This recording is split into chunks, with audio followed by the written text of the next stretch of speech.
cerita bermakna. Ayo kita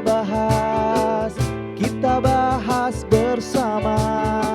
Segala problema hanya ada di Markombu.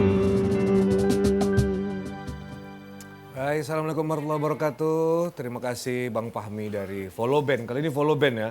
Ganti-ganti terus ya pemirsa ya.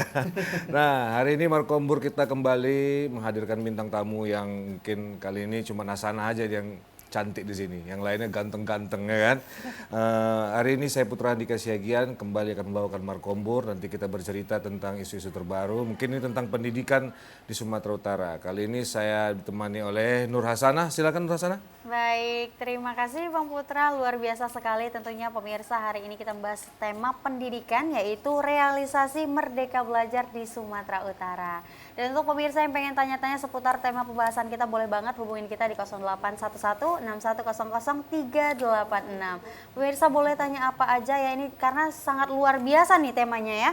Realisasi Merdeka Belajar di Sumatera Utara. Dan tentunya pembahasan ini akan kita bahas bersama dengan narasumber yang tentunya juga ahli di bidangnya. Siapa beliau? Langsung saja kita perkenalkan Bang Putra. Ya, di samping abang ini ada abang ganteng kita yang selalu kita undang sebagai narasumber. Gak capek-capek nih Bang. Tak ya. lain dan tak bukan. Iya, Ya kan? Bang Mardimpu Sihombing MPD ya, selaku guru bergerak ya. Memang bergerak loh guru ya.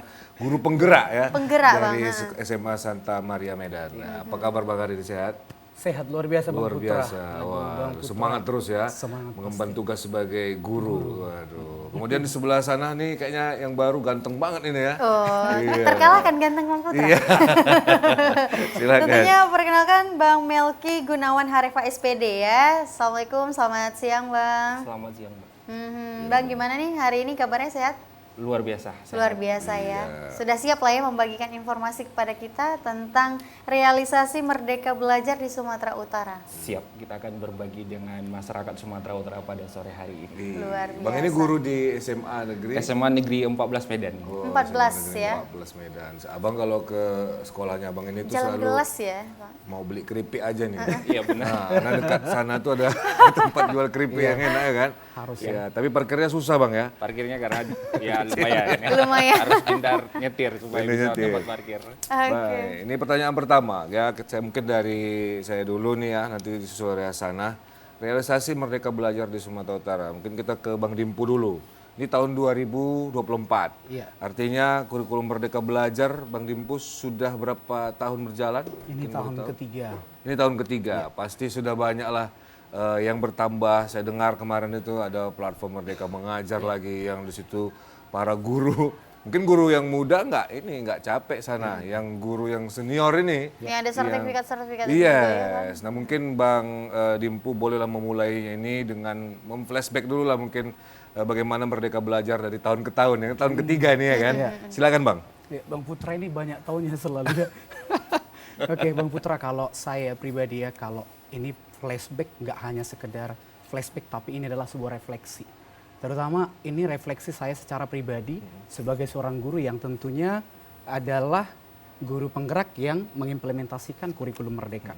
Dan tadi Bang Putra juga sudah mengawali bahwa dengan Merdeka Belajar ada lagi satu platform yang dikembangkan yaitu PMM, Platform Merdeka Mengajar, yang memang di sana adalah sebenarnya ini bagian daripada PBD, perencanaan berbasis data juga. Semua karya-karya guru, bagaimana berbagi, ada di dalam itu semua begitu. Kalau saya sendiri menyikapi sebagai seorang guru, hingga saat ini Bang Putra, dari dulu kita berdiskusi sampai sekarang, saya tetap mengatakan saya optimis. Mengapa saya optimis? Karena kalau seperti beberapa waktu yang lalu saya katakan, memang sih tidak semua orang mau perubahan. Ya, betul. Tetapi yang sejati itu adalah perubahan, begitu ya. Nah, kemudian saya melihat ada perubahan yang positif hingga saat ini. Meskipun memang kita tidak melihat perubahan yang langsung signifikan. Karena tentunya setiap perubahan yang terjadi itu melalui proses dulu, begitu ya Bang Putra ya. Dan kemudian saya semakin optimis bahwasannya kita harus terus berjuang dan juga belajar. Belajar, membenahi diri, dan saya optimis dengan adanya juga platform Merdeka Mengajar, apa praktik yang saya lakukan bisa dilihat oleh seluruh guru yang ada di Indonesia. Didokumentasikan ya. ya. Benar, begitu. Di input di sana Nah, ya. terkait mengenai oke, ini adalah zaman di mana teknologi sangat berkembang dengan pesat.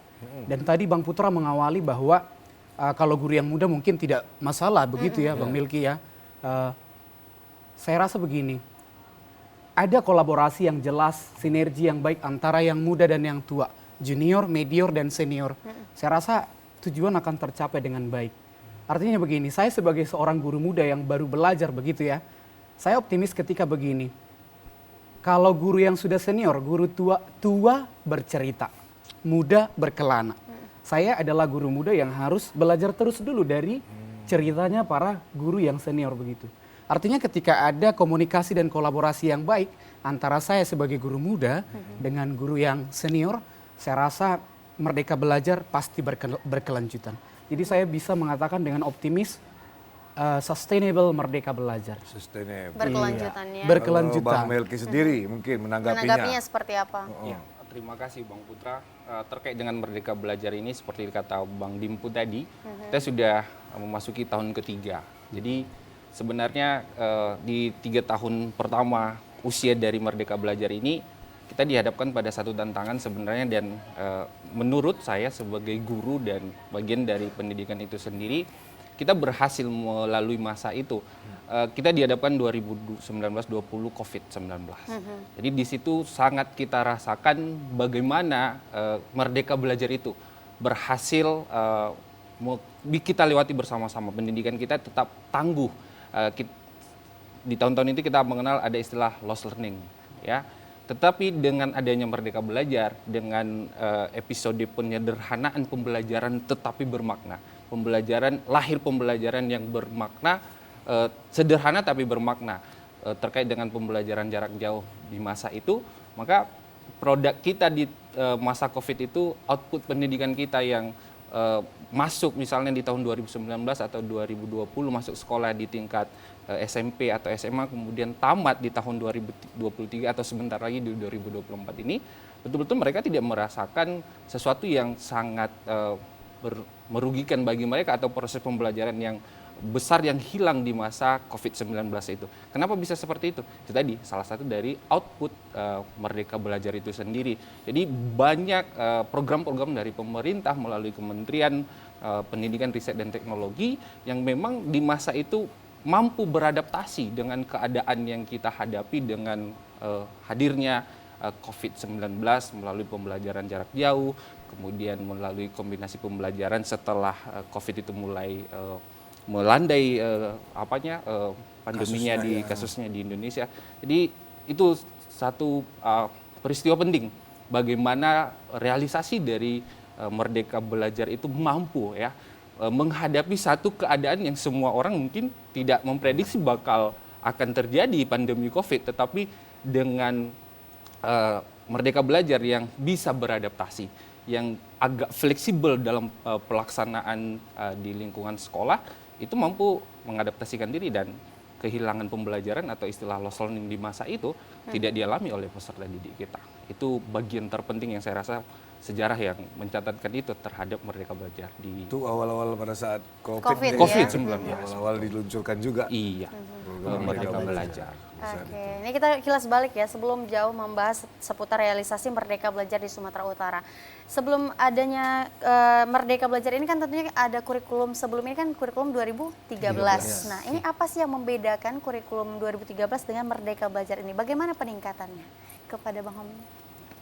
Kak Nur Hasana ini langsung apa ya Bang ya? Karena tujuannya ya. Tujuannya ke sana. Tapi mungkin Kak Nur Hasana Biar tahu yang tersampaikan. masih sendiri di sini. Iya. Kalau Bang Melki kan sudah sold out, saya masih break out. Break out. Kayak rem ya. Oke. Silakan Bang Dimpu. Sebenarnya ya Kak Nur Hasana ya, ini pertanyaan sering ditanyakan kepada saya juga sebagai seorang guru ya. Yang pertama sekali Kak Nur Hasana begini, apapun kurikulum di Indonesia dari dulu hingga sekarang, saya kelahiran 90-an nih. Mulai dari GBPP, suplemen 94, kemudian ke KTSP, KBK, kurikulum 2013 hingga kepada prototype, kemudian kurikulum darurat disederhanakan menjadi kurikulum merdeka. Saya tidak melihat begini, saya tidak pernah memusingkan antara perbedaan antara kurikulum yang lama dengan yang baru. Tetapi seperti yang tadi di awal saya sampaikan adalah bagaimana sih kemauan saya untuk berubah. Kalau dulu mungkin perubahannya ketika di kurikulum lama saya itu adalah guru yang menganggap bahwasanya saya adalah satu-satunya fasilitator terbaik. Saya jarang mendengar murid saya begitu. Segala sesuatu ketika saya memberikan penugasan nih ceritanya nih Kak Nur Hasanah ya. Saya kurang percaya dengan apa yang ditunjukkan oleh peserta didik ini. Oh, seperti itu ya. Tetapi banyak paradigma yang saya kenal di Merdeka Belajar ini Bang Putra. Mulai dari dulu nih kita sudah tahu Ki Hajar Dewantara itu siapa. Kita sudah tahu bahwasanya banyak aset yang dikembangkan di sekolah. Kita sudah tahu dari dulu bahwasanya pembelajaran itu harus student center, bukan teacher center begitu. Tapi kita tidak pernah mau diperbaharui oleh diri sendiri. Maka dengan hadirnya kurikulum Merdeka atau Merdeka Belajar ini perbedaannya, yang pertama saya sangat melihat betul ada harapan. Saya optimis bahwa perubahan pembelajaran dari yang teacher center ke student center. Awalnya kan saya termasuk guru yang walaupun saya muda nih Kak Nur ya. Saya, Muda ya? Iya, masih muda ya sebenarnya. Masih muda, Maaf, iya. Wajah aja yang boros ya benar ya. Juga ya. Saya melihat nggak boleh. Saya ibaratnya kayak aktor nih Bang Putra, aktor papan atas gitu ya. Oke. Pokoknya saya harus menjadi sumber paling utama. Oke. Kalau murid bertanya atau mengkonfirmasi kepada saya, awalnya itu dulu saya agak sedikit, lah saya kan guru gitu ya. Saya kan guru. Tapi dengan adanya Merdeka Belajar perbedaannya, saya disadarkan Kak Nur. Apalagi dengan adanya di Merdeka Belajar ini kita kenal bahwasanya mengapa kurikulum harus berubah. Kemudian kita diperkenalkan dengan paradigma pembelajaran baru ya. Kita berangkat dari Ki Hajar Dewantara nih, kita ingat lagi dia. Bahwasanya dalam refleksi secara filosofis pendidikan Ki Hajar Dewantara itu kan dikatakan pendidikan harus menghamba pada anak. Artinya menghamba di sini bukan kita sebagai pembantu dari murid, tetapi guru harus bertindak sebagai pelayan sejati bagi muridnya. Dari situ pelan-pelan saya mau belajar. Apalagi pada saat pandemi COVID-19 seperti yang tadi dijelaskan Bang Melki ya, kita benar-benar lost learning. Dan kita benar-benar melihat ada degradasi moral di kalangan peserta didik. Nah dari situ saya mau belajar, oh iya ya, ternyata dari dulu kami punya Ki Hajar Dewantara. Terima kasih Merdeka Belajar sudah bukan memperkenalkan yang baru, tetapi mengingatkan kita kembali. Yang lama Reminds sejarah ya. me, iya. Kita benar-benar punya loh Ki Hajar Dewantara. Dan kita harus meyakini bahwasanya setiap murid itu unik. Ya, Dari betul. situ saya, oh iya ya, murid saya hanya disuruh begini saja, mereka bisa mengembangkan. Artinya kita harus berjalan beriringan dengan murid. Maka dengan Merdeka Belajar saya perhatikan bahwasanya salah satu kelebihannya adalah ternyata saya semakin sadar bahwa murid itu adalah guru bagi saya. Apalagi di era teknologi zaman sekarang ini. Guru bukan satu-satunya sumber. Tapi guru itu di dalam kurikulum Merdeka atau Merdeka Belajar harus menjadi partner yang selalu setia memfasilitasi murid. Bukan malah berbasis defisit. Tapi kita melihat banyak hal-hal yang baru, yang baik dan unik dalam diri peserta didik yang merupakan aset yang harus kita bantu dampingi untuk mengembangkannya. Dampingi dan gali lagi. Benar. Menggali minat dan bakat mereka, kemudian kita dampingi mereka. Kalau dulu terkadang kan kita jujur aja ya, saya ya Bang Putra ya Kak Nur ya, saya tidak begitu peduli kalau mau kamu berkembang silakan berkembang. Tapi dengan sekarang, oh iya ya, lost learning, pandemi COVID-19 begini, kemudian kondisi Indonesia, dosa pendidikan, perundungan semakin merajalela. Kapan lagi terjadi perubahan pada pendidikan kalau saya tidak mau berubah? Jadi paradigma di kurikulum Merdeka, terutama di Merdeka Belajar ini, membelajarkan saya, oh ternyata guru bukan satu-satunya sumber, guru bukanlah guru yang sejati, tetapi guru ada karena murid. Luar Jadi biasa. banyak ya dampak dari Merdeka Benar, Belajar Kak Nur, ini benar, ya banyak para sekali. guru-guru penggerak. Nah, tadi ada yang tertarik abang dengan kata-kata Bang Dimpu. Ini tadi katanya tua bercerita, Muda berkelana. Bang Putra bercelana. Baik, kita dengarkan dulu lagu dari Follow Band. Silakan Bang, pergi belajar.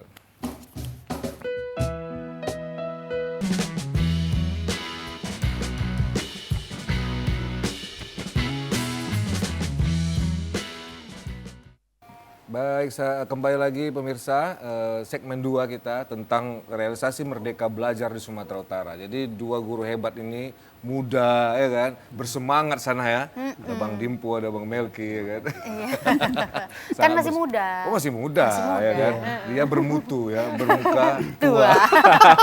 Kok jadi gitu ya. Mungkin Bang Melki ingin sana tanya ini nampaknya kali ini. Saya Silakan juga tanya. pengen tanya nih ya, realisasi Merdeka Belajar di Sumatera Utara tentunya ini udah tahun ketiga ya. Bagaimana tantangan yang dihadapin ini seperti apa, kita juga pengen tahu nih dari guru penggerak SMA 14 Medan ya. Iya. Benar, terima kasih Kak Nur Hasanah. Jadi dalam implementasi Merdeka Belajar itu tentu diawali dengan kita harus mendiagnosis dulu peserta didik. Itu salah satu tadi yang disampaikan oleh Bang Mardimpu, bahwasanya sekarang itu tidak lagi teacher center tapi student center. Kalau bahasanya saya ke anak-anak bukan lagi bahasa apa maunya saya, tapi apa maunya anak-anak, potensi apa yang dimiliki oleh anak-anak. Nah tentu kalau kita lihat secara keseluruhan, Sumatera Utara punya kekhasannya tersendiri, misalnya seperti itu. Misalnya kayak mana tuh Bang kekhasannya? Ya, Cara saya guru bahasa Indonesia, kalau di sekolah ngajar mata pelajaran bahasa Indonesia. Nah sekarang kan kalau kita berbicara kearifan lokal, dialek kita ini kan satu kekayaan. Betul, Ya kan? agak lain ya. Agak lain Agak memang. lain, Jadi ya. itu harus Masuk kita udah ya. itu sebagai sebuah potensi kearifan lokal yang memang harus kita berdayakan. Jadi kita tidak mesti harus anak-anak kamu bahasanya dialeknya harus sama ya seperti yang di Jawa sana, Di Jakarta sana. di Jakarta sana atau di daerah timur sana, tidak.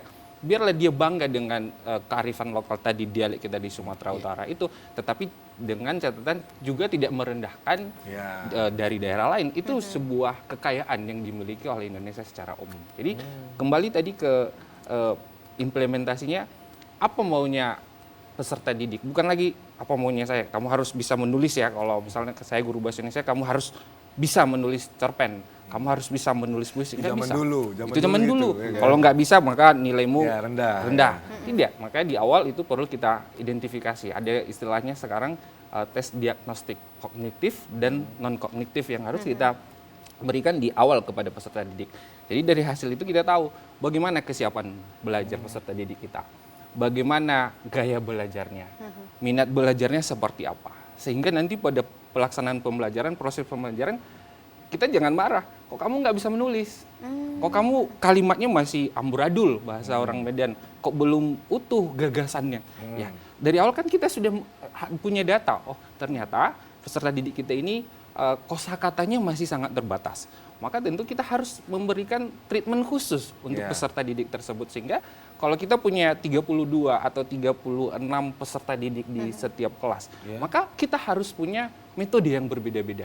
Maka di Merdeka Belajar itu kan kita mengenal ada metode pembelajaran berdiferensiasi. Jadi metodenya kita diferensiasikan, tidak boleh sama untuk satu kelas itu karena kesiapan belajar peserta didik kita berbeda-beda, minat belajar dia juga berbeda-beda, gaya belajar dia berbeda-beda, ada yang dominan kinestetik, ada yang dominan visual, ada yang dominan audio, maka guru memang mau tidak mau juga harus menyesuaikan diri dan harus kreatif, merancang pembelajaran yang bisa memenuhi keberagaman potensi peserta didik di kelas tadi. Jadi maka itu tadi, apa maunya peserta didik, bukan lagi apa maunya saya sebagai seorang guru. Kalau kamu nggak bisa, kaos ya, nggak boleh lagi begitu.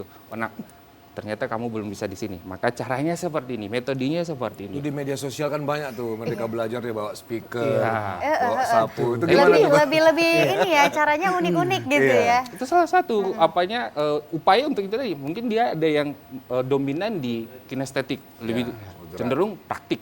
Atau dia lebih mudah mencerna pembelajaran itu kalau secara audio, maka dibutuhkan peralatan seperti speaker tadi. Atau kalau dia juga yang dominan visual, makanya di awal tadi penting sekali untuk mendiagnosis itu. Sehingga si guru dalam prosesnya dia sudah punya data. Itu yang disebutkan Bang Mardimpu tadi di awal. Itu salah satu, pelaksanaan pembelajaran itu harus berbasis data. Datanya apa? Tadi kita lakukan diagnosis di awal. Maka sebagai guru harus punya data itu dan harus berkolaborasi dengan seluruh guru-guru di sekolah. Oh, saya kalau masuk pembelajaran seperti ini, anak kita si A ini punya kekhasan belajar seperti ini. Maka itu perlu ruang kolaborasi juga karena guru juga punya macam cara untuk melakukan pendekatan. Maka sesama guru juga penting untuk saling berbagi. ya, untuk mengantisipasi, untuk mencegah, mengatasi gaya belajar anak kita yang unik yang satu lagi tadi itu seperti apa ya? Kamu punya cara seperti apa? Maka tidak hanya dari sisi peserta didiknya, guru juga harus sama-sama bergerak bersama-sama, harus berkolaborasi dan saling berbagi. Ya tujuan yang tadi peserta didik kita itu bisa mencapai potensi yang mereka miliki dengan sebaik-baiknya. Baik. Itu Kak Nur Hasanah. Jadi dari bisa kita simpulkan adalah murid itu adalah raja ya. Guru harus pandai menyesuaikan dengan murid seperti itu ya. pedagang. Pedagang ya. Bang Dimpu Bisa dulu dibilang ada gitu. namanya pedagogik.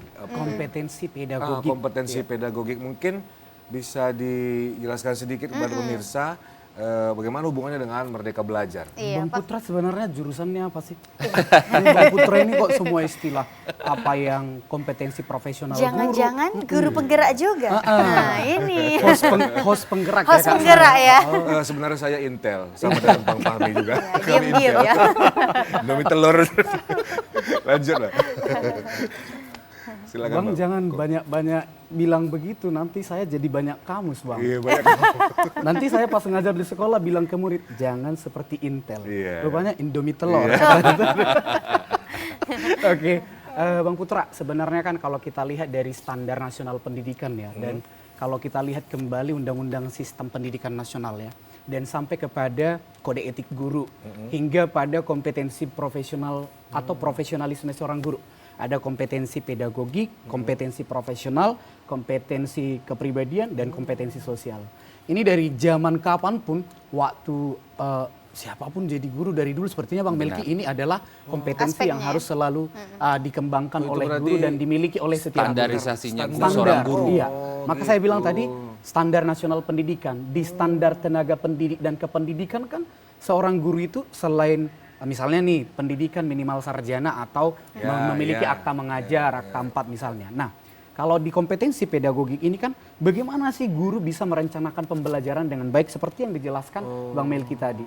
Kemudian bagaimana guru mengeksekusi pembelajaran di kelas itu adalah kompetensi profesionalnya guru.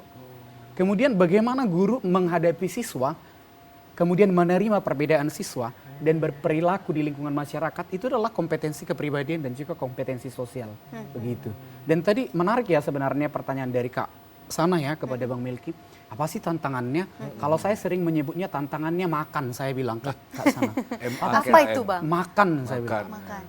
Aku memang nampak kali orang Medan ya, suka buat-buat singkatan ya. Ciri Bang. khas, ciri Ciri khas, khas, ciri ya. khas. Harus agak lain. Agak lain. Lain. Kita memang Udah jadi nonton guru- belum?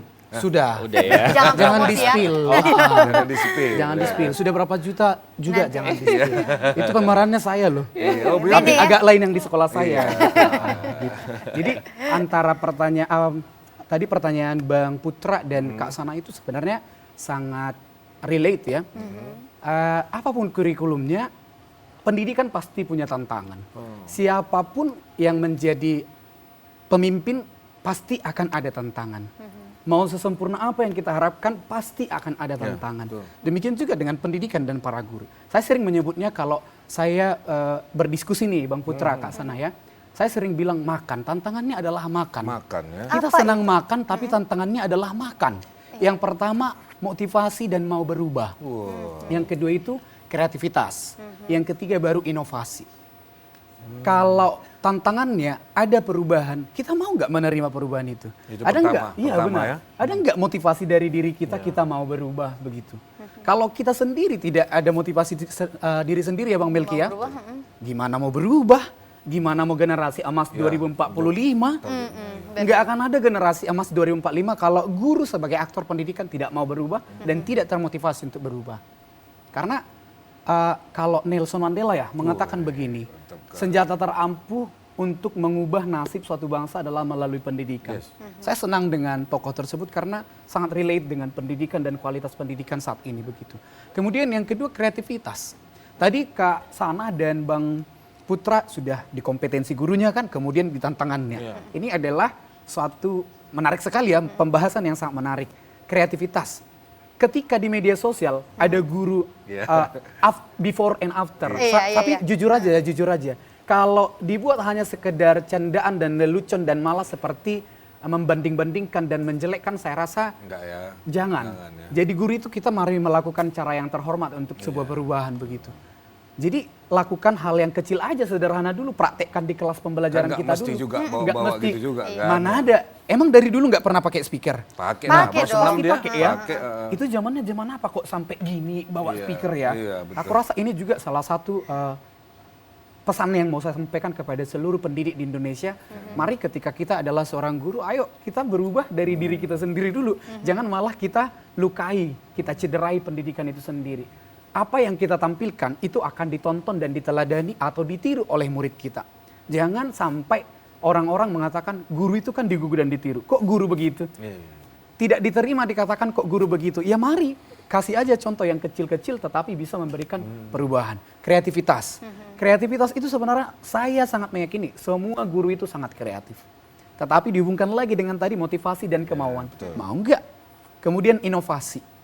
Guru mau nggak berinovasi? Inovasi itu nggak harus ketika kita menciptakan sebuah alat yang canggih ataupun teknologi, tapi adalah bagaimana kita memberikan ide yang sederhana yang sangat baru, walaupun itu sangat apalah itu biasanya kan begitu Iya, ya, iya. apalah itu, gitu aja pun dari dulu aku udah begitunya. Ada penolakan ya? Ada, dan itu sangat wajar. Supaya berhasil kita harus ditolak dulu. Supaya berhasil kita harus banyak mendengarkan komentar negatif atau hal-hal atau kritik yang bahkan sangat tidak membangun. Itu adalah satu level di mana kita akan menaikkan kualitas. Menurut saya begitu. Jadi artinya motivasi, kemauan diri, kreativitas dan inovasi akan terjadi kalau teman-teman atau penonton setia di rumah boleh melihat di media sosial saya. Saya mengajarkan, saya kan geografi mengajar di SMA Santa Maria Medan ya. Makanya wajah saya seperti bumi kan, gitu ya. Mirip ya. Mirip ya, karena guru geografi. Jadi gambaran Pikir saya ada tadi Gambarannya udah permukaan terdeskripsi bumi. oleh Iya, muka ya. benar, ya. Penduduk bumi, memang penduduk bumi ya. Bang Putra ini kalau dilanjut makin dilanjut. nanti Iya. gitu ya. Jadi saya mengajarkan negara maju dan negara berkembang itu saya tidak mau pusing-pusing Bang. Cukup saya bilang ke mereka begini. Pertanyaan pemantik pertama, negara mana yang ingin kamu kunjungi di dunia? Jawabannya Silakan adalah? jawab. Saya pengen ke Korea Selatan Pak, saya pengen Amerika. ke Amerika, saya pengen ke Afghanistan, saya ingin pergi ke sini. Semua negara yang mereka sebutkan kemudian saya tanya, itu negara maju tuh negara berkembang. Sederhana aja kan? Iya, betul. Mereka kemudian itu negara maju Pak. Kenapa itu dikategorikan negara maju? Karena pendapatan, pendidikan, tingkat kesehatan, pola pikir, teknologi begini. Udah selesai. Ngapain saya harus pening-pening dari les pertama sampai les terakhir saya ngajar berbusa-busa mulut Ya, saya. di zaman dulu ya. Iya, artinya itu salah satu perbedaan dari kurikulum yang lama ke kurikulum Merdeka juga. 2013 ke Merdeka Belajar. Boleh sebenarnya sama-sama baik, tetapi perubahan itu saya mendapatkannya ketika di kurikulum sekarang. Saya berubah itu ketika di sekarang dengan metode-metode seperti itu. Jadi saya memanfaatkan barang-barang loak dan barang-barang bekas nih Bang Putra. Jadi kan misalnya nih baju saya ini nggak dipakai lagi. Bukan dipakai lagi, biar dipakai Bang Misalnya. Fahmi. Iya, biar kita kasihkan. ya. Misalnya. Ini kan ada warnanya, Iya. ada warna merah, putih, dan lain-lain sebagainya. Saya bilang, untuk itu silakan coba kita di kelas nih. Saya di kelas mengamati mereka. Saya kurang percaya kalau mereka itu bekerja di luar. Oke. Jadi kita pembelajaran mari dampingi di kelas. di kelas Jangan dampingi, selalu guru, minggu depan presentasi, kelompok 1 ini, kelompok 2 ini, langsung dipresentasikan tanpa didampingi oleh guru. Itu salah satu kesalahan yang dilakukan oleh guru.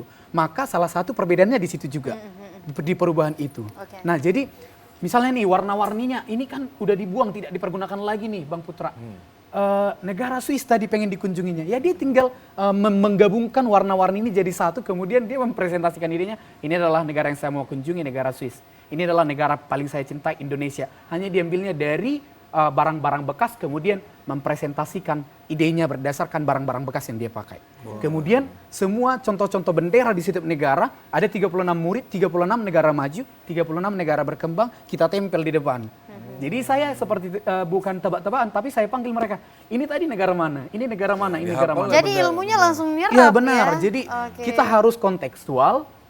Jangan hanya berbicara kontekstual teaching and learning, tetapi juga mari praktekkan dan dampingi murid itu di situ. Oke, Gitu, ini kita udah di Kak. acara Biasa. motivasi ya.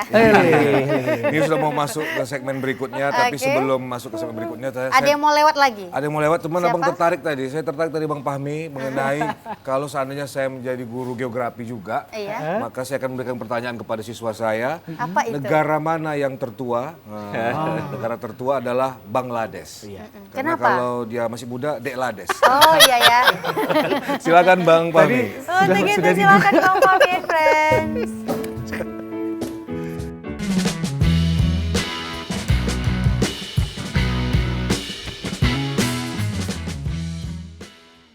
Ayo pemirsa, kembali lagi Markobar segmen 3. Jangan lupa nanti kalau ingin melakukan kontak dengan kami ya silakan dari line telepon 0811 6100 386. Sekali lagi 0811 6100 386. Silakan nanti bertanya kepada dua guru ganteng kita di sini ya sana ya. Benar sekali. Dan tentu pembahasan kita realisasi Merdeka Belajar di Sumatera Utara ya. Tadi udah banyak kita bahas-bahas ya kan Bang. Mana tahu nih pemirsa ada yang pengen ditanyakan juga boleh melalui live chat ya di TVRI Sumut live streaming di akun YouTube masing-masing. Wih, mantap. Wah. Nah, sebelum kita nanya ke dua narasumber, tadi ada permintaan dari orang dapur. Iya, ada berisik-berisik ya. Ada orang dapur meminta supaya memberikan pertinyiwin. Pertinyi, silakan. Pertanyaannya, Silakan Bang oke. Fahmi Kita bertanya. bahas masalah pendidikan dan guru. Kebetulan saya kan lulusan dari sekolah lagi? Singapura. Kirain Singapura. sekolah Iya, lagi. Waduh. si Singamaraja si Pangpuri. Kalau ini Vietnam, Helpet Pasar 6. Oh, Helpet Pasar Ini 6. Belanda, belakang ayahanda ya. Jadi memang kita latar belakang pendidikan kita tuh luar biasa semuanya. Waduh. Nah, jadi yang menjadi pertanyaan saya adalah ini pertanyaan saya dan teman-teman ini kita gabungin. Nah, guru ini kan adalah gerbang pendidikan ya. Jadi sangat penting untuk basic seorang murid dalam belajar. Karena awal nih kan. Nah, makan bergizi aja mungkin tidak cukup kalau tidak ada bimbingan seorang guru gitu. Wih, mantap. Nah, jadi ini saya mau nanya nih kan begitu besar jasa seorang guru ini. Bagaimana pendapat abang-abangku tentang jasa guru yang sangat luar biasa tapi masih banyak yang belum sejahtera. Jadi belum keseluruhan ya. Wampaknya Kita beda sudah nih. banyak gonta-ganti pemimpin nih, tapi sepertinya kesejahteraan guru belum merata. Apa tanggapan abang-abangku terkait hal ini dan apa harapan abang-abang untuk pemerintahan kita yang baru nanti di 2024 tentang jasa atau profesi seorang guru gitu. Mungkin dikaitkan dengan realisasi kurikulum Merdeka Belajar. Ini pertanyaannya keren banget ini. Keren, ini bukan orang dapur nampaknya ini. Benar. Ini Memang menyamar benar-benar mungkin. tamat dari Singapura itu. Singapura. Belanda dan Vietnam. Itu benar-benar. Luar biasa. Silakan. Bang Dimpu lah, Bang Dimpu boleh, Bang Melki boleh. Bang Melki silakan. dulu. Bang Melki silakan. Guru Bang. saya Iya, dulu. baik. Pertanyaan yang luar biasa ya. Jadi sebenarnya sekarang kalau kesejahteraan guru itu sudah diperhatikan oleh pemerintah. Kalau dari mulai dari guru honor yang sekarang kan pengangkatan menjadi P3K. P3K. dan itu tahun ini realisasinya itu hampir tercapai di angka 1 juta. Dan itu akan terus berkelanjutan. Dan kalau kita lihat P3K itu juga diperuntukkan bagi guru-guru kita honor yang sudah lama, yang usianya sudah di atas 35, karena kalau dari jalur umum kan peraturan perundang-undangan membatasi dari usia, hanya bisa Sampai 35. sampai 35 tahun. Makanya pemerintah melalui program P3K itu memberikan Ruang. wadah untuk itu. Dan kita lihat sekarang rata-rata di hampir semua sekolah sekarang itu guru-guru P3K kita hampir semuanya ada, dan guru honor itu sudah mulai sedikit, dan kalaupun ada honor itu sudah menjadi guru tidak tetap yang dibiayai, yang sumber honorariumnya itu dari pemerintah daerah juga. Jadi kalau dari sisi pemerintah terkait kesejahteraan guru itu sudah sangat diperhatikan untuk sekarang ini. Jadi kalau misalnya masih ada di daerah-daerah misalnya yang masih mengeluhkan terkait kesejahteraan, tapi kita percaya pada pemerintahan baik yang sedang dan yang akan datang juga kita lihat visi misi pendidikan mereka itu sangat memperhatikan kondisi guru-guru kita baik di kota maupun di daerah-daerah. Jadi kalau Bang Fahmi berencana mau jadi guru, silakan. Mari bergabung kami. Mulai dari guru PAUD ya. Iya, guru PAUD. Ya, PAUD boleh, Bang. Nanti BUUD. PAUD. Bang Dimpu lah menanggapi pertanyaan Bang Fahmi tadi. Kalau dari saya kan pertanyaan Bang Fahmi ini memang benar-benar skala Singapura ya. Ini keren banget. Oh iya mau aku bilang tadi seperti itu Bang Fahmi. Saya tadi Bang Melki itu menjawab dari sudut pandang seorang ASN ya Bang Fahmi ya. Saya menjawab dari sudut pandang PNS juga, pegawai negeri swasta. Ya kan? Saya guru swasta Bang Fahmi. Tetapi hingga sekarang saya benar-benar bukan karena saya terlibat di dalam sebagai aktor pendidikan itu sendiri, tetapi saya benar-benar merasakan dampak untuk peningkatan kesejahteraan saya. Banyak hal ya yang dilakukan oleh pemerintah kita ya, pemerintah. Harapannya memang baik siapapun nanti menjadi pemimpin kita, karena memang seperti yang saya katakan tadi, cara untuk memperbaiki kualitas suatu bangsa dan negara adalah melalui pendidikan. Maka tolong memang guru harus benar-benar diperhatikan.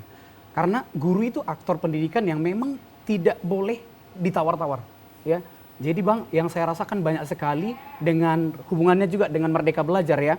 Dengan Merdeka Belajar ini kan banyak sekali program-program unggulan daripada Kemendikbudristek yang selalu melibatkan guru-guru bukan hanya negeri, tetapi swasta juga. Dan ada kesempatan, dibuka kesempatan seluas-luasnya bagi seluruh pendidik di Indonesia. Seperti saya nih, pada saat ini saya adalah guru swasta. Tetapi karena ada program yang berhubungan dengan Merdeka Belajar, maka saya diberikan kesempatan untuk menjadi fasilitator. Tentunya kalau saya menjadi seorang fasilitator, pemerintah juga akan memperhitungkan apa yang saya lakukan. Ketika saya tadi memiliki kemauan, oke, saya masih muda, tetapi kalau Bang Fahmi mau melihat fasilitator-fasilitator dari Sumut banyak yang keren-keren dan itu tidak mengenal jenjang usia, Bang. Mulai dari tua, muda, semua, junior, senior ada di dalam. Program-program di Merdeka Belajar seperti program sekolah penggerak, program organisasi penggerak, PPG Prajabatan dan lain-lain sebagainya, itu adalah peluang-peluang emas untuk meningkatkan kesejahteraan guru itu. Betul. Dan banyak sekali, apalagi yang lainnya. Ada micro credential, itu guru seperti teacher exchange ke beberapa negara yang memang kualitas pendidikannya bisa dari asalnya Bang Fahmi juga ada, Singapura salah satunya ya. Belanda? Itu Belanda juga ada, Korea Selatan dan banyak negara yang lain supaya guru di Indonesia itu setara dan sama dengan guru-guru di mata dunia.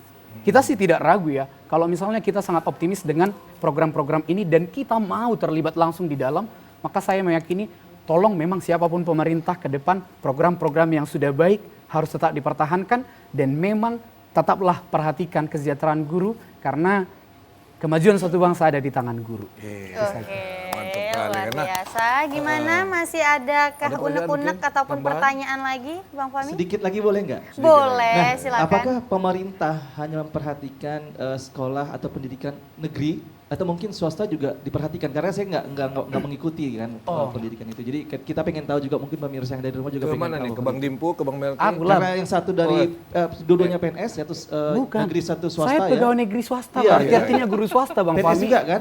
Pegawai negeri swasta.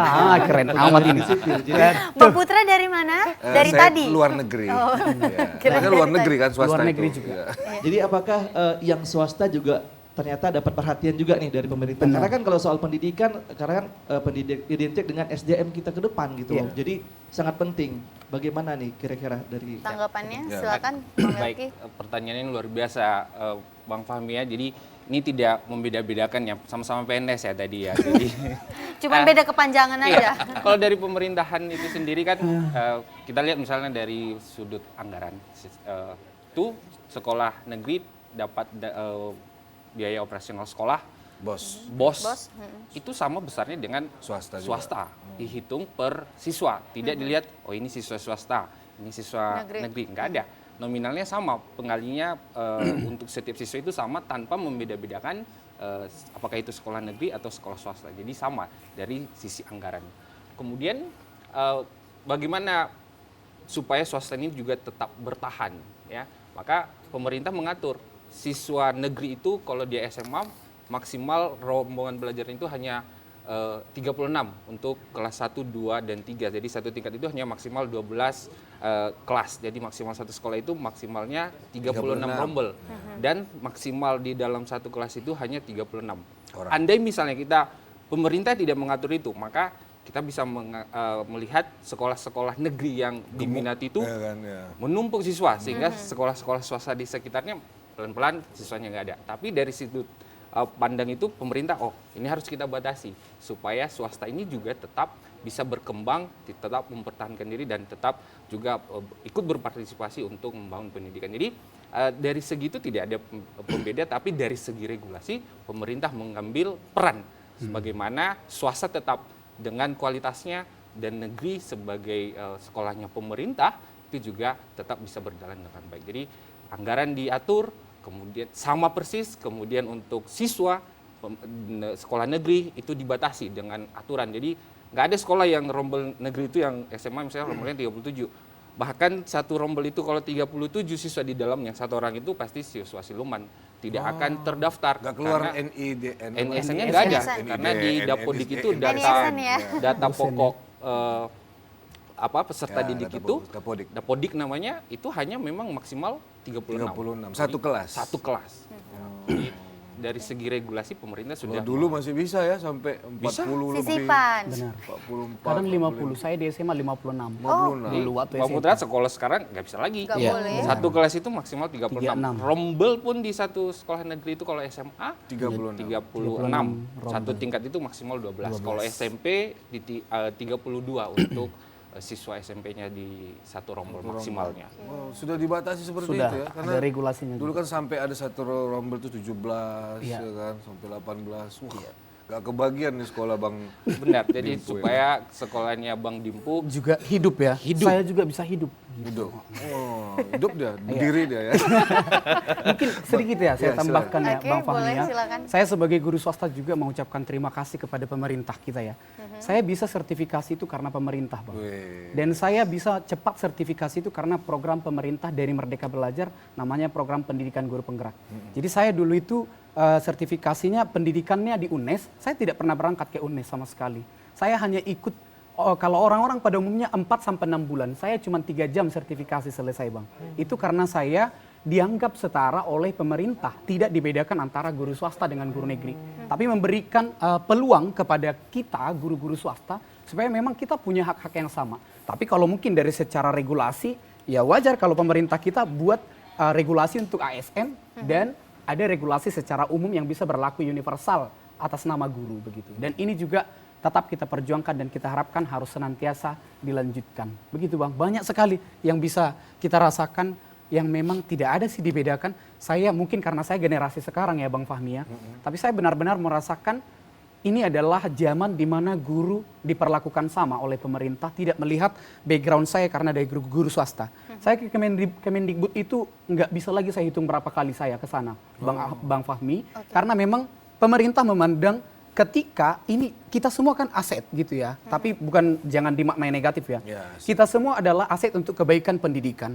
Maka apa salahnya kalau misalnya guru negeri dan swasta berkolaborasi dan diperhatikan dari segi kesejahteraan itu tadi. Dan sampai sekarang meskipun saya masih sendiri Bang, ya masih sendiri, ya. tapi Tetap saya dipromosiin Tetap ya promosi statusnya. ini Iya. saya. Oke, bagi sendiri. pemirsa ya. Datangnya tadi sendiri maksudnya Kak Nur ya. Nah, nanti pulang rame-rame. Tapi tetap ingat poinnya bahwa tetap akan ada perbedaan hak antara ASN dengan guru swasta. Kita bisa terima itu. Tetapi kita berterima kasih karena kita selalu dilibatkan dalam banyak hal sama-sama maju. Seperti moto Direktorat SMA kan Bang Putra, Bang Fahmi, maju bersama hebat semua. Itu dia. Maju bersama hebat semua ya. Oke, luar Oke, biasa. luar biasa. Mungkin ini apalah kita berikan masing-masing kesempatan untuk closing statement lah ya Iya. kan.